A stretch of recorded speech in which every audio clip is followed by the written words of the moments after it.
తెలుగు శ్రోతలందరికీ నమస్కారం అండి. మన అలనాటి కథలు ఎవర్ గ్రీన్ స్టోరీస్ ఛానల్కి మీ అందరికీ స్వాగతం.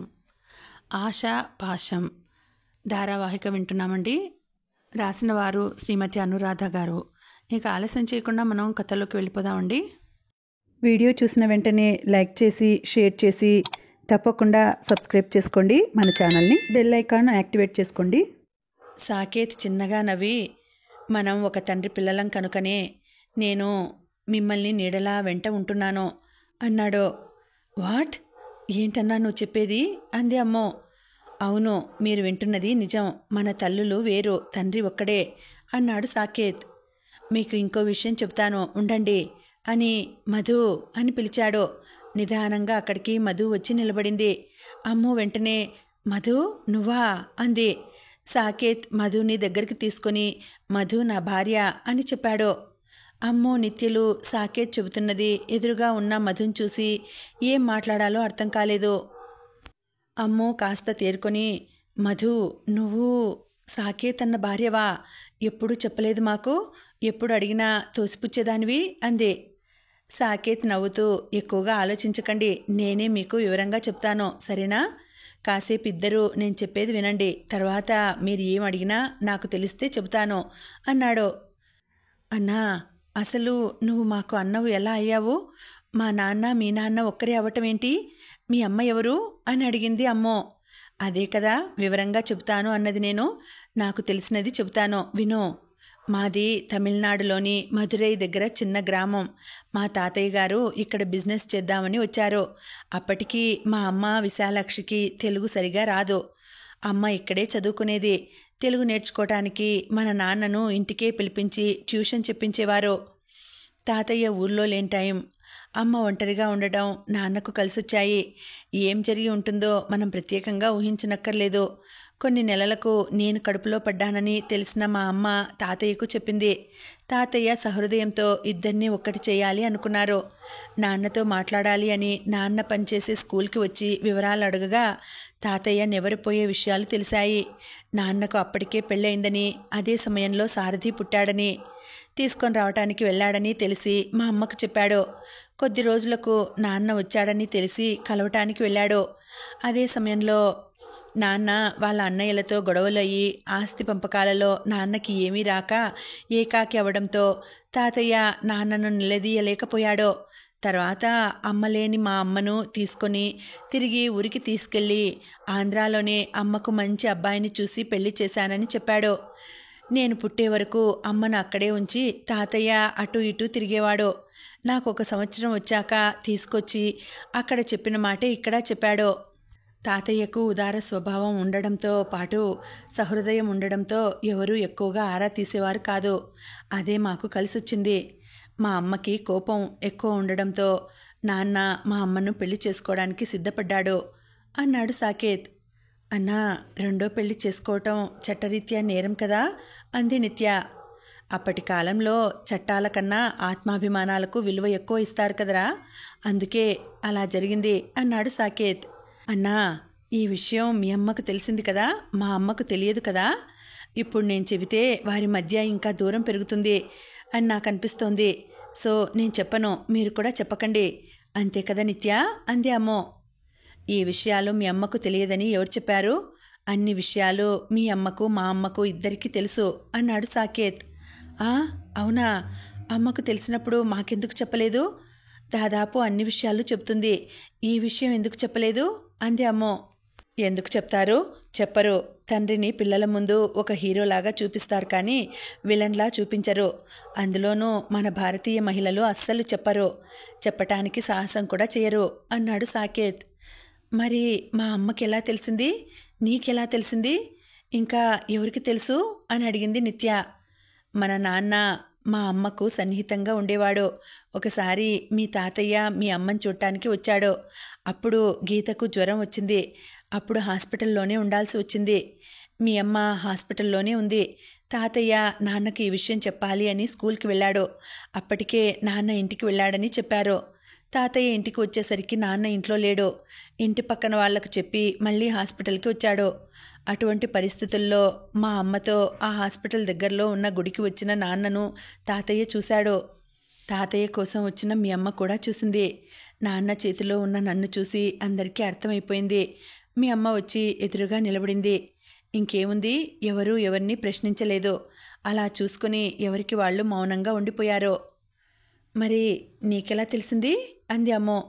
మా తాతయ్య చివరి రోజుల్లో నాకు జరిగిందంతా చెప్పి ఈ లోకాన్ని వదిలిపోయారు. నాకు తెలిసేసరికి నాన్న స్కూల్లోనే చదివేవాడిని.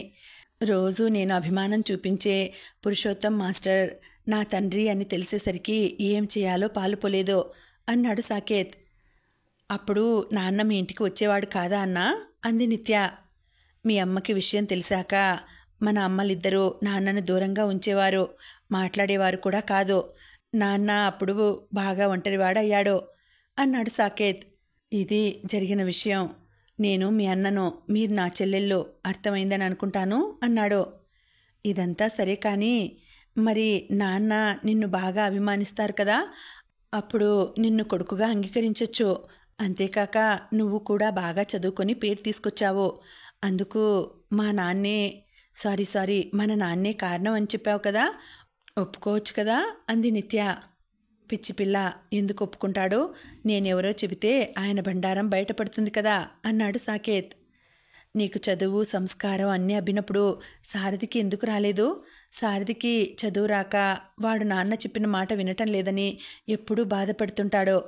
వాడు బాగుపడక వాడి మీద ఉండే ప్రేమ మా మీద కోపంగా తయారైంది అంది అమ్మో. సాకేత్ అమ్మో దగ్గర కూర్చొని నిత్యను దగ్గరకు తీసుకొని, వాడి మీద ఉన్న ప్రేమ మీ మీద ద్వేషం కాదు అమ్మో. మనం పుట్టడమే ఆయనకు ఇష్టం లేనప్పుడు ఆయనకు మన మీద ప్రేమ ఎలా ఉంటుంది అన్నాడు సాకేత్.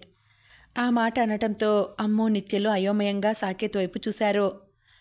అలా కాదు పిల్లలు, మనం ఎందుకు నచ్చము అంటే అది ప్రేమ కాదు, కోపం కాదు, అయిష్టం అంతే.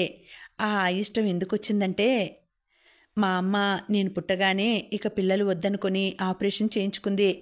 ఎక్కువ పిల్లలైతే సమాధానం చెప్పడం కష్టం, అంతేకాక సమస్యలు ఎక్కువ అవుతాయి అని. మీ అమ్మకు విషయం తెలిసాక నాన్నను దూరం ఉంచింది. అన్ని రకాలుగా దూరం ఉంచేసింది.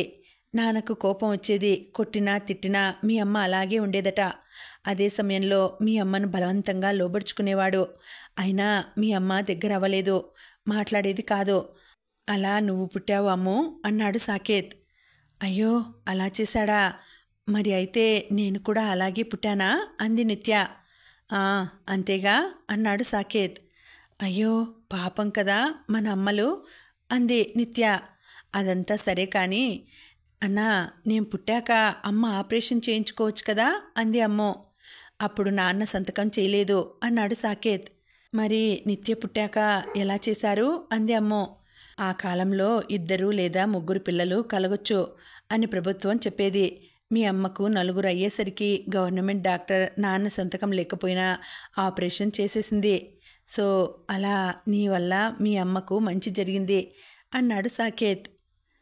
మా అమ్మ మాట వినకపోవటం వల్ల మేమంటే ఇష్టం ఉండదా నాన్నకు అంది అమ్మో. అది కాదు విషయం అన్నాడు సాకేత్. ప్రతి మనిషి తను చేసిన తప్పులు ఎదుటివారికి తెలియకూడదు అనుకుంటాడు.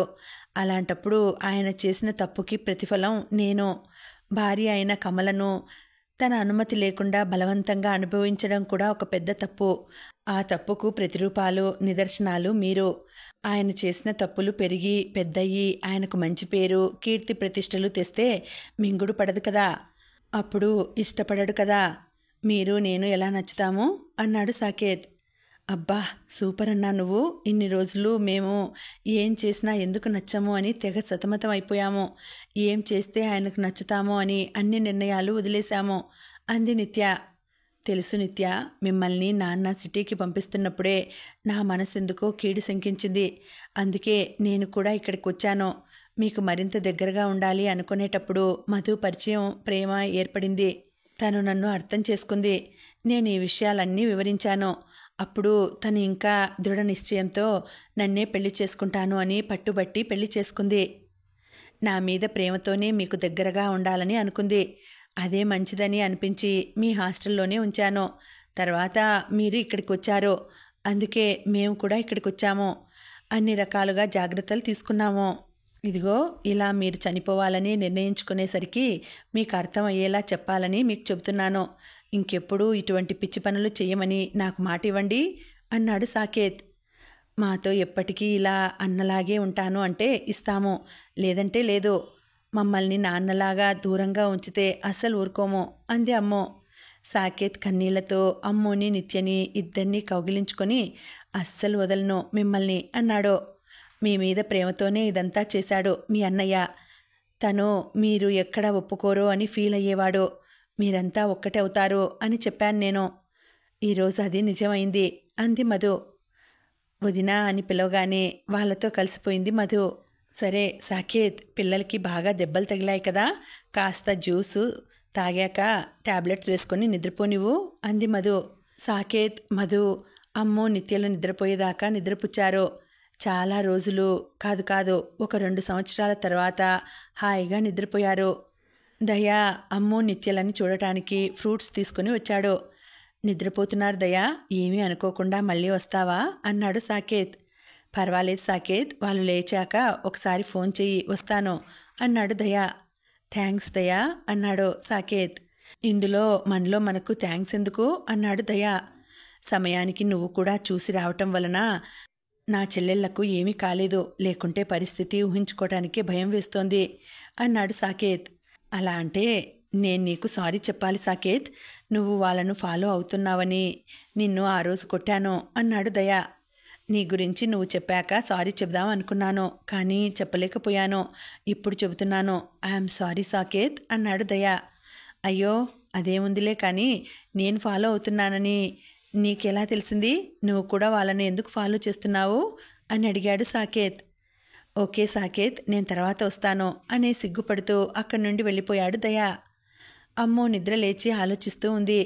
సాకేత్ వచ్చి ఏంట్రా ఏం ఆలోచిస్తున్నావు అని అడిగాడు.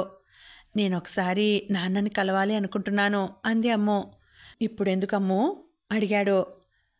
అసలే ఇప్పుడు నువ్వు కదిలే పరిస్థితుల్లో కూడా లేవు అన్నాడు. అన్నా, నాకు నిత్యకి యాక్సిడెంట్ జరిగింది అని నాన్నకు చెప్పకు, నాన్నకే కాదు ఎవరికీ చెప్పకు, కాస్త బాగా అయ్యాక వెళ్తాను అంది అమ్మో. వద్దురా అన్నాడు సాకేత్. పర్వాలేదన్నయ్య, నాకు రావాల్సిన సమాధానం ఆయన ఇంకా చెప్పలేదు, నాకు తెలియాల్సిన విషయాలు తెలియాలి కదా అంది అమ్మో.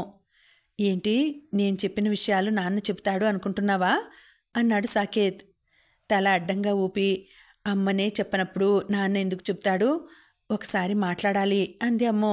వద్దమ్మో, మీ అన్న చెప్పినట్టు విను, మీరు అక్కడికి వెళ్ళి మళ్ళీ బాధపడటం మాకిష్టం లేదు అంది మధు.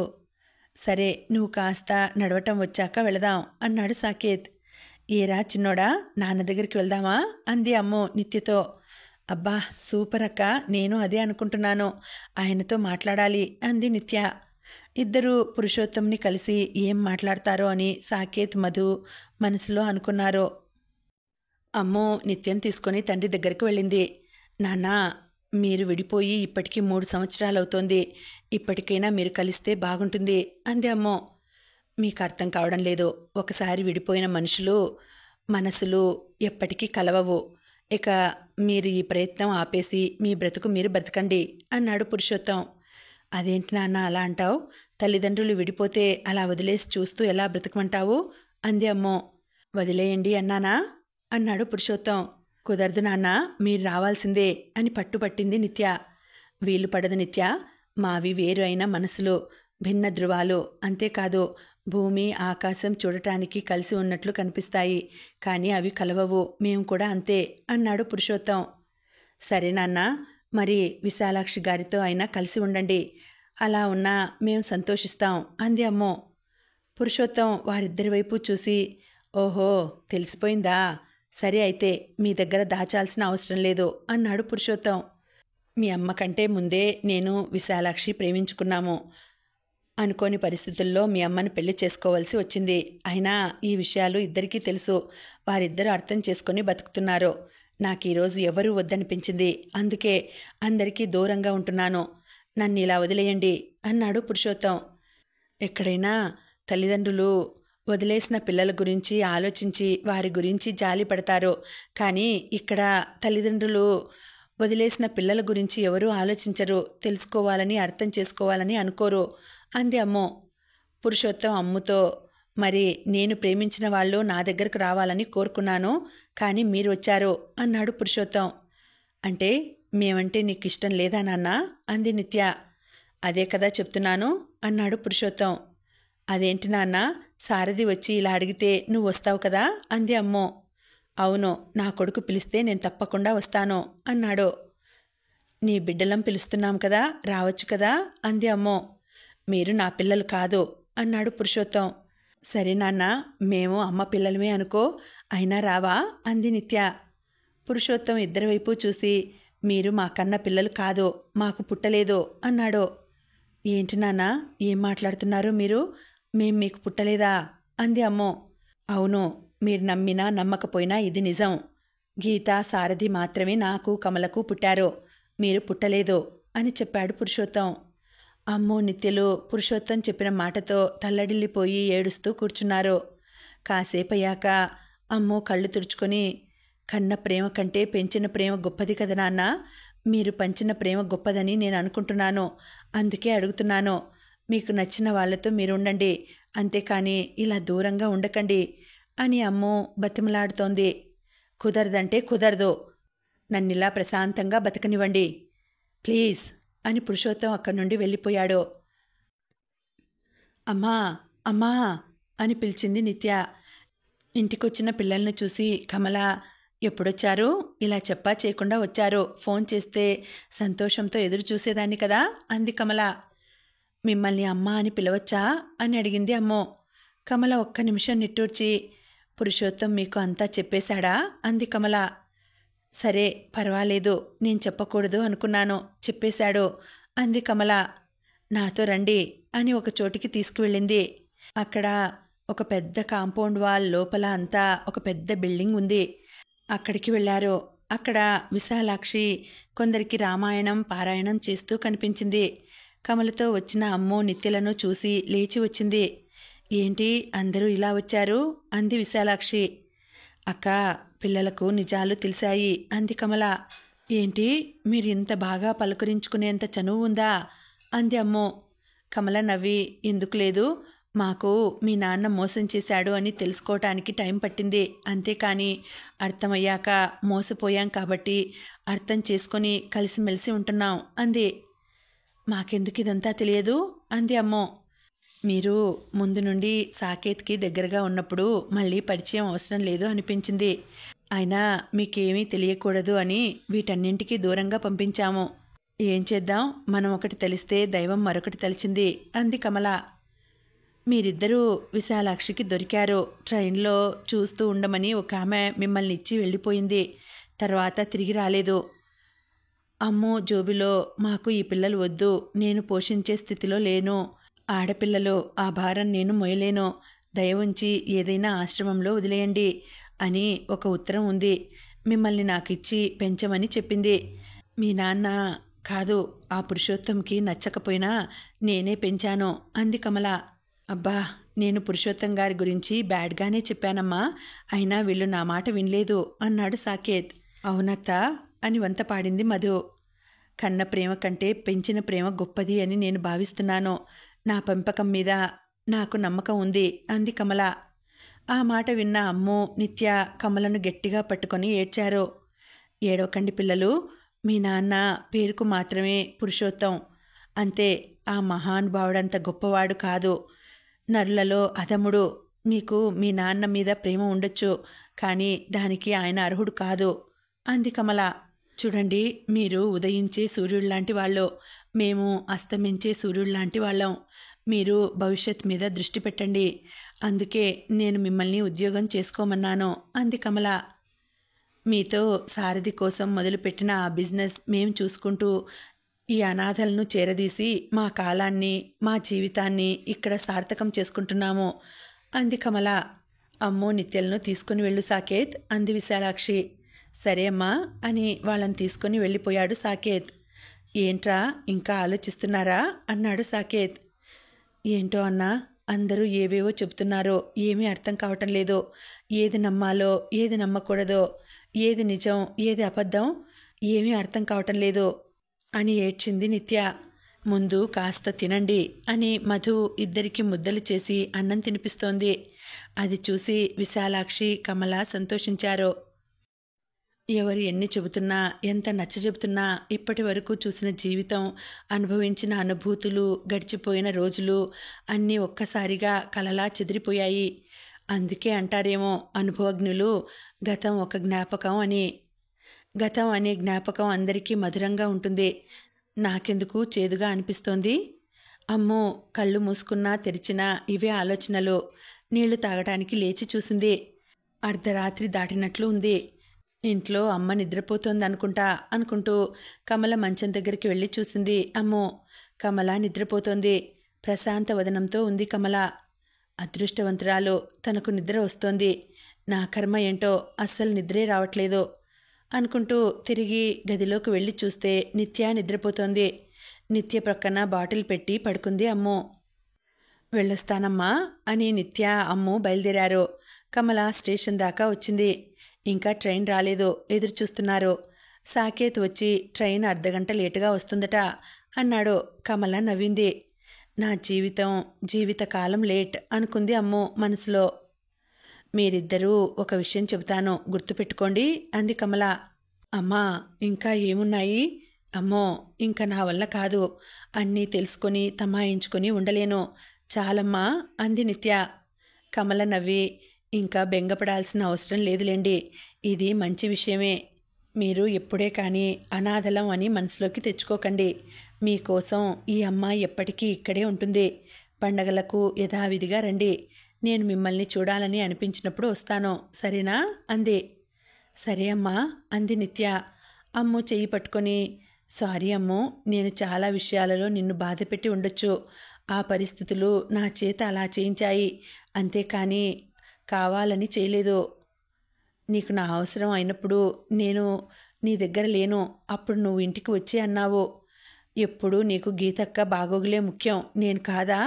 నేను నీ కూతుర్నే కదమ్మా అన్నప్పుడు నేను చాలా బాధపడ్డాను. నిజమే, ఏ ఆడపిల్లకైనా 14 ఏళ్ల వయసులో తల్లి చాలా అవసరం అని నాకు తెలుసు. కానీ అప్పుడు గీత కుటుంబ కలహాలు నడుస్తుండడంతో నేను అక్కడికి వెళ్ళి వాళ్ళందరికీ సర్ది చెప్పి రావాల్సి వచ్చింది. కానీ అందరూ విడిపోవాలని నిర్ణయించుకున్నారు. అందుకే గీతకు వేరు కాపురం పెట్టించాల్సి వచ్చింది. అన్ని పనులు పూర్తి చేసుకొని వచ్చాను.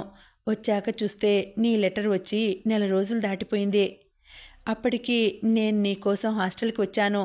ఆ రోజు నువ్వు నాతో మాట్లాడలేదు. నీ చిన్ని హృదయం గాయపడింది అని నాకు అర్థమైంది. నువ్వు చదువు పూర్తి చేసి ఇంటికొచ్చినా నాతో ముభావంగానే ఉండేదానివి. నేను ఉన్న పరిస్థితుల గురించి నీకు వివరించాను. కానీ నీ మనసుకు చేరువ కాలేకపోయాను. నిన్ను చదువు పేరుతో దూరంగా ఉంచేశాను. నీకిష్టం లేదని తెలిసినా తప్పలేదు. నేను నీకు సన్నిహితంగా ఉన్నా నేను నిన్ను చూడటానికి రావట్లేదు అని బాధపడేదానివి. నిజమే, నీ బాధలో కూడా అర్థం ఉంది కదా. నిత్య కూడా నీ కోసం ఎదురు చూస్తూ ఉండేది. అమ్ము ఎప్పుడు వస్తుంది, మనం చూసి వద్దామా అని అడిగేది. నాకు రావాలి అని ఉన్నా, చూడాలని అనిపించినా గీత, సారథి ఏ ఒక్కరోజు నేను లేకపోతే చెడు అలవాట్లు చేసుకుంటారేమో అని మౌనంగా ఉండేదాన్ని. మీరిద్దరూ సంతోషంగా కబుర్లు చెప్తుంటే ఇదేనేమో రక్త సంబంధంలోని మమతానురాగాలు అనుకునేదాన్ని. గీతని, సారథిని పురుషోత్తం గారాభంగా చూసుకునేవాడు. మీ ఇద్దరిని దూరంగా పెట్టినా మీరు నవ్వుతూ వాళ్ళ దగ్గరే ఉండేవాళ్ళు. అలా చూడటం ఇష్టం లేక మీ ఇద్దరికీ ఇంటి పనులు, వంట పనులు చేయించాను. మీ వయసు పిల్లలకి ఇచ్చిన స్వేచ్ఛ నేను కావాలని మీకు ఇవ్వలేదు. మీరు ఉన్నతంగా ఎదగాలని కొన్నింటిని దూరం చేశాను. అమ్ము అనేది గీతక్క కూడా రాదు, చేయదు, నేనెందుకు చేయాలి అని. నిజమే, గీత చేత చేయించనివి మీతో చేయించాను. అది మీరు నా పిల్లలు అన్ని విషయాల్లో రాణించాలని అన్నీ నేర్పించాను. మిమ్మల్ని బాగా బాధ పెట్టాను. నన్ను క్షమించమ్ము అంది కమల. నేనే నిన్ను అడగాలి క్షమించమని. మేము మీ సొంత పిల్లలం కాకపోయినా మమ్మల్ని పెంచి పోషించారు. మేము మీకు కాకుండా ఇంకెవరికైనా దొరికి ఉంటే మా పరిస్థితి ఎలా ఉండేదో ఊహించుకోలేను. నేను హాస్టల్లో ఉన్నప్పుడు నిత్యని మీరు బాగా చూసుకున్నారు. చాలా చాలా థ్యాంక్స్ చెబుతున్నందుకు తప్పుగా అనుకోకమ్మా. నువ్వు నా కోసం రానప్పుడు అందరూ అన్నారు, నువ్వు కన్న కూతురువే కదా, మీ అమ్మ ఎందుకు రాలేదు? అని, ఈ పరిస్థితుల్లో మీ అమ్మ వచ్చి నిన్ను ఊరికి తీసుకెళ్తే బాగుంటుంది అని. నాకు ఎప్పుడూ నీ కూతుర్ని కాదు అన్న ఆలోచన కలలో కూడా అనిపించలేదు. నువ్వు నాకు అమ్మవే అని బలంగా అనుకునేదాన్ని. నాన్న చెప్పేవాడు, సారీ పురుషోత్తం గారు చెప్పేవారు, ఇలా జరిగింది అలా జరిగింది అంటుంటే మేము ఇష్టం లేక పుట్టాము అనుకునేవాళ్ళం. కానీ మీ పిల్లలమే కాదు అన్నప్పుడు మీ నుండి వచ్చే ప్రేమ అభిమానాల మీద మాకు అధికారం ఉండదు కదా. ఒకవేళ మేమిద్దరం అలా చేసి ఉంటే క్షమించండి అమ్మా అంది అమ్ము. కమల కన్నీళ్లు తుడుచుకొని, అన్నీ మర్చిపోండి, కొత్త జీవితం మొదలుపెట్టండి. నిత్య చెబుతూ ఉంటుంది, ప్రతిరోజు కొత్తగా ఆలోచించాలి, కొత్త పనులు నేర్చుకోవాలి అని. అలా మొదలు పెట్టండి అని చెప్పింది. ఈలోగా ట్రైన్ వచ్చింది. అమ్ము నిత్యలు ట్రైన్ ఎక్కి వెళ్ళొస్తాము అన్నారు. అమ్మని నేనింటి దగ్గర వదిలేసి వస్తాను అన్నాడు సాకేత్. ఆలోచిస్తూ కాఫీ తాగుతూ ఉంది అమ్ము. నిత్య వచ్చి అక్కా అని పిలిచింది. అమ్ము తల తిప్పి చూసి, అబ్బా ఏంటే కొత్తగా అక్క అని పిలుస్తున్నావు అంది అమ్ము. నిత్య నవ్వుతూ, ఊరికే సరదాకి అమ్ము అంది. సర్లే, ఎన్ని రోజులైందిరా నీ నవ్వు చూసి అంది అమ్ము. నువ్వు నవ్వుతూ ఉంటే ఇంకా బాగుంటుంది అమ్ము అంది నిత్య. చెప్పు ఇంకా అంది. ఇక చాలు అమ్ము, మనం వాళ్ళ పిల్లలం కాదు అని తెలిసిపోయింది కదా, ఇంకెక్కువ ఆలోచించొద్దు, మనం ఇక పని చేసుకుందాం, మన పని మనం చూసుకుందాం అంది నిత్య. ఇలా నీతో చెబుతున్నాను కానీ నాకు ఏమీ తోచడం లేదు. ఈ ఉద్యోగాలు నాకు నచ్చట్లేదు. ఇన్ని రోజులు అంటే నాన్న సారథి బాగుపడాలి అని తాపత్రయపడుతుంటే కాదనకుండా చేశాము. ఎందుకో వద్దనిపిస్తోంది అంది నిత్య. అయ్యో మర్చిపోయి నాన్న అనేశాను, ఏమనుకోకు అంది నిత్య. అమ్మో నిత్య వైపు చూసి, ఇన్ని రోజులు అలవాటైన పిలుపు ఎలా పోతుంది? ఆయనకు నచ్చినా నచ్చకపోయినా ఆయనే మన తండ్రి, ఇది మనం మార్చలేము. కానీ ఇన్ని జరిగినా వాళ్ళందరూ కలిసి ఉంటే బాగుంటుంది. ఇంకా ఏం చేస్తే వాళ్ళు కలుస్తారు అనే ఆలోచన మనసులో నుండి పోవటం లేదు అంది అమ్మో. కదా అమ్మో, నాకు అదే అనిపిస్తోంది. అయినా ఇప్పుడు ఇంకెవరితోనో ఆయన రిలేషన్లో ఉండడం ఏంటి? వీళ్ళిద్దరూ ఉండి కూడా ఇంకొకరితోనా? ఎందుకలా చేశాడు? ఏం ఆలోచిస్తున్నాడు? వీళ్ళు సరిగ్గా చూసుకోలేదని ఇంకొకరి దగ్గరికి వెళ్ళాడు అంటే నమ్మకం రావడం లేదు. ఏంటో అమ్మో, ఏమీ పాలుపోవడం లేదు అంది నిత్య. నీకొక సంగతి గుర్తు చేయనా? నా చిన్నప్పుడు నాన్న ఒక ఆమెకు సన్నిహితంగా ఉండడానికి ట్రై చేయబోతే నేను అమ్మకి చెప్పాను, గుర్తుందా అని అడిగింది నిత్య. అవును, నాన్న అప్పుడు నిన్ను కొట్టాడు కదా అంది అమ్మో. దీన్ని బట్టి మనం ఏం అర్థం చేసుకోవాలంటే ఆయనకు చాలా బలహీనతలు ఉన్నాయి అన్నమాట అంది నిత్య. అబ్బో, నిత్యకు తెలుగు చాలా స్పష్టంగా వచ్చినట్టుంది అంది వేళాకౌలంగా అమ్మో. కానీ నిత్య, మనం ఒక విషయంలో అదృష్టవంతులం అనుకోవాలి. ఏంటంటే ఆయన స్కూల్లో చదివే పిల్లల జోలికి వెళ్ళనందుకు, లేదంటే ఈ పాటికి ఏం జరిగేదో కదా అంది అమ్మో. అవునమ్మో, అయినా ఆయనకు అమ్మంటే చాలా భయం, అందుకే చాలా జాగ్రత్తగా ఉండేవాడు. అయినా ఆయనకు ఆయనే మంచివాడు అనిపించుకోవాలని అనుకునేవాడు, 10 మంది గౌరవం ఇవ్వాలని కోరుకునేవాడు అంది నిత్య. అలాంటి ఆలోచనలు ఉన్నప్పుడు ఇదంతా చేసుకోకూడదు. ఇప్పుడు చూడు, మొదటికే మోసం వచ్చింది. ఎక్కువ కాలం ఎవరూ నటించలేరు. నటిస్తూ జీవించడం మూర్ఖత్వం అవుతుంది. ఎంత నటించినా ఈరోజు తన నిజస్వరూపం బయటకు వచ్చింది. ఆయన స్వార్థంగా ఆలోచించడం వలన సారథి బాగుపడలేదు సరికదా, గీతను కూడా దూరం చేసుకున్నాడు. ఆయన స్వార్థమే ఆయనను అందరికీ దూరం చేసింది అంది అమ్మో. కానీ గీత చేసిన పని నాకు నచ్చలేదు అంది నిత్య. పిచ్చి నిత్య, ఏ చెట్టుకి కాసిన పళ్ళు ఆ చెట్టువే అయినట్టు ఆ తండ్రికి అటువంటి పిల్లలే పుడతారో అంది అమ్మో. అమ్మ కూడా పెంచింది కదా, మరి మంచిగా ఎందుకు పెరగలేదు అడిగింది నిత్య. అమ్మ చెప్పిన మాట ఏ రోజు వాళ్ళు విన్నారు కనుక. ఎప్పుడూ ప్రతి చిన్న విషయానికి నాన్న అడ్డుపడి అనవసరమైన స్వేచ్ఛ ఇచ్చాడో వాళ్ళు దానిని దుర్వినియోగం చేసుకున్నారు. అయినా ఎవరి కర్మకు ఎవరు బాధ్యులు? ఆయన జీవితాన్ని ఆయనే చేజేతులా నాశనం చేసుకున్నాడో. మనం ఏమీ చేయలేము. అందరూ విశాలాక్షి కమలలాగా ఉండరు కదా. పూర్వకాలంలో ఉన్నట్టు ఇప్పుడు కూడా ఆయన 2 భార్యలతో కలిసి ఉండొచ్చు కదా అంది అమ్మో. అవునవును, ఏమండి ఆవిడొచ్చింది, సినిమాలో క్లైమాక్స్లో అందరూ ఒకే ఇంట్లో ఉన్నట్లు కదా. అయినా ఆయనకు ఇష్టం లేదులే. అప్పుడు అందరూ ఈయనకు 2 భార్యలా అనుకుంటే పరువు తక్కువ కదా అంది నిత్య. నిత్య మాటలతో అమ్మోకి నవ్వు వచ్చింది. ఇద్దరు సరదాగా నవ్వుకున్నారు. 1 నెల తర్వాత దయా అమ్ముకి ఫోన్ చేశాడు. చెప్పు దయా అంది అమ్మో. ఎక్కడ ఉన్నావు? అమ్మో నేను ఒకసారి కలవాలి అనుకుంటున్నాను అన్నాడు దయా. రూమ్లోనే ఉన్నాము. ఎప్పుడొస్తావు అని అడిగింది అమ్మో. నువ్వు ఎప్పుడు రమ్మంటే అప్పుడు వస్తాను సరేనా అన్నాడు దయా. ఆహా అలాగా, ఇప్పుడు రా మరి చూద్దాం అంది అమ్మో. సరే అయితే డోర్ ఓపెన్ చేయండి మేడం అన్నాడు దయా. అమ్మో అవాక్కైంది. నిత్యతో నేనేదో సరదాకంటే అప్పుడే వచ్చేశాడు అంది అమ్మో. అంత లేదు, వచ్చి ఫోన్ చేసి ఉంటాడు అంతే అంది నిత్య. సర్లే నేను వెళ్ళి డోర్ ఓపెన్ చేస్తాను అని నిత్య వెళ్ళి తలుపు తీసింది. హలో నిత్య, ఎలా ఉన్నావు అన్నాడు దయా. బాగున్నాము, రా ఇక్కడ కూర్చో అని చెప్పింది నిత్య. అమ్ము టీ తీసుకొచ్చి ఇచ్చింది. ముగ్గురు కలిసి టీ తాగుతూ ఉండగా దయా అమ్ముతో, ఏంటి అన్ని ప్లాన్స్ అయిపోయాయా? ఇంకేమైనా మిగిలాయా? నన్నేమైనా హెల్ప్ చేయమంటారా అన్నాడు. ఏం మాట్లాడుతున్నావు దయా అంది అమ్మో. అలాగా, మీ సూసైడ్ ప్లాన్ అన్నాడు దయా. సూసైడ్? ఎవరు? ఏంటి? అర్థం కాలేదు అంది అమ్మో. దయా అమ్ము దగ్గరికి వంగి, నువ్వు వేసిన ప్లాన్ నాకు తెలుసు అన్నాడు. నువ్వు ఆఫీస్కి ఎక్కువసార్లు లీవ్ పెట్టేసరికి ఏమైంది అని తెలుసుకోవటానికి ఇక్కడికి వచ్చాను. అదే టైంలో మీ మాటలు విన్నాను, అందుకే మిమ్మల్ని ఫాలో అయిపోయాను. అదే టైంలో సాకేత్ కూడా రావటంతో ఈజీ అయింది. ఒకసారి మీతో మాట్లాడాలి, బయటకు వెళ్దామా అన్నాడు దయా. మూడ్ లేదు దయా అంది అమ్మో.